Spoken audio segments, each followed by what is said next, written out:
J'ai vu un manager indien dans une entreprise, j'ai vu le management de cadre de haut niveau dans une entreprise où c'est plutôt la prise en compte c'est un mode de management très proche, très peu hiérarchique, où c'est la prise en compte des intérêts et des préoccupations de chacun.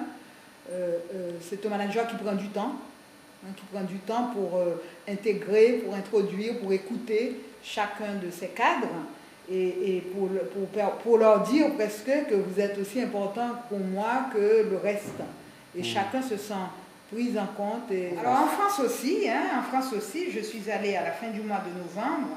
Il y avait un forum des PME, donc j'étais invitée par la région Pays de la Loire à animer un forum des PME en tant qu'experte en intelligence économique.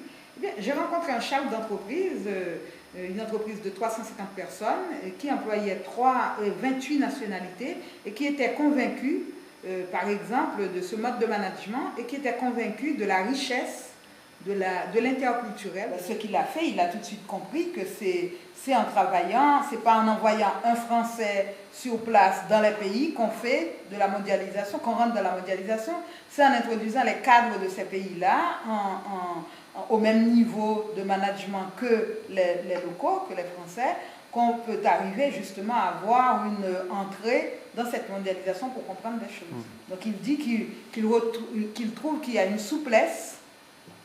Ces personnes-là sont peut-être plus prêtes, beaucoup plus prêtes que les Français à faire le pas pour entrer dans les exigences de la mondialisation. Donc pour lui, on a encore un peu de rigidité par rapport à cette préparation, cette souplesse, cette adaptabilité qu'il faut, et en termes linguistiques, et en termes de mode de vie, et en termes de compréhension de l'univers sociologique et culturel pour pouvoir rentrer dans cette mondialisation.